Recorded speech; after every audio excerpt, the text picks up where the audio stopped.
Alors, pour réaliser cet exercice qu'on appelle le chachamois, qui est un excellent exercice pour travailler la mobilité de sa colonne vertébrale, c'est-à-dire le mouvement de chacune de tes vertèbres, chacune indépendamment du coup les unes des autres. Si tu as des douleurs de dos, je te recommande vivement d'essayer cet exercice. Après, attention, il ne faut pas qu'il y ait de douleur pendant que tu fais l'exercice. Sinon, je t'invite à demander l'avis peut-être de ton médecin ou de ton kiné éventuellement, ou de ton coach sportif. Donc ici, on va venir se placer à quatre pattes.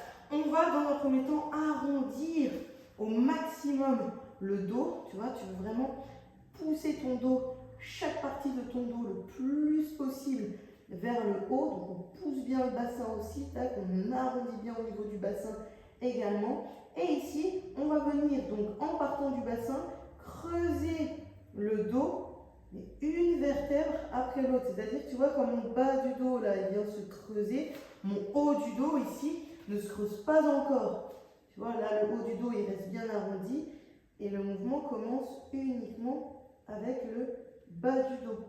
Et là, mon haut du dos ne se creuse pas. Et donc, je viens remonter comme ça, tac, tac, tac, tac, tac, jusqu'en haut, donc jusqu'à la nuque.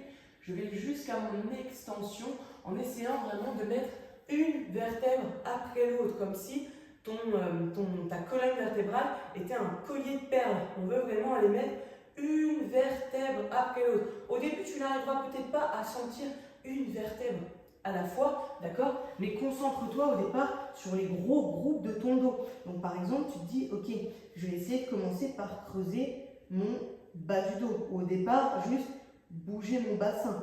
Donc ici, tac, je viens mettre le bassin et après j'essaye de creuser le bas de mon dos. Ensuite, je remonte milieu du dos, puis haut du dos et cervical. Tu vois, tu peux décomposer ton dos petit à petit. Tu verras petit à petit, tu auras de plus en plus de contrôle sur les vertèbres en elles-mêmes. Et ensuite, une fois qu'on a fait notre extension ici, on fait tout simplement le chemin inverse. Donc, j'arrondis en partant de la nuque. Et là, je vais arrondir le haut du dos en gardant le bas de mon dos creusé. Et je redescends comme ça jusqu'au bassin. Tu peux le faire quelques fois, tu vois, par exemple 3, 4, 5 fois maximum, aller-retour. Et après, tu peux également changer de sens. On a commencé, là, ici, on arrondit et on vient creuser en partant du bassin, mais aussi, on peut aussi arrondir et creuser en commençant par la nuque.